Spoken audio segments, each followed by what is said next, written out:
મારી જાન પણ હું તો છોરો સેન્ટ્રિંગ વાળો હપ્તા ભરવા કોમે જેલો કાળો કાળો બાત થઈ ગયો રે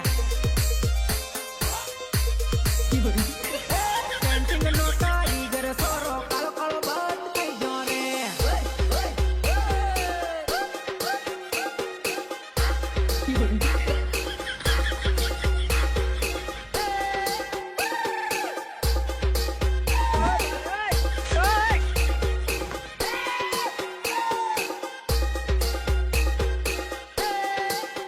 બરોબર લ્યા બરો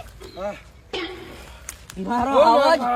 અવાજ આવ્યો આ ભાઈ કોણ છે આ મારો પરમેનન્ટ રિક્ષા વાળો છે. ઓ રિક્ષા વાળા અરે સીએનજી તારી હા ઓલી છે ઓલી. હા રિક્ષા વાળો ને શું લાવ્યો મારા ભાઈ કોકો કર લે હા મારા ભાઈ સહી સલામત લાવ્યા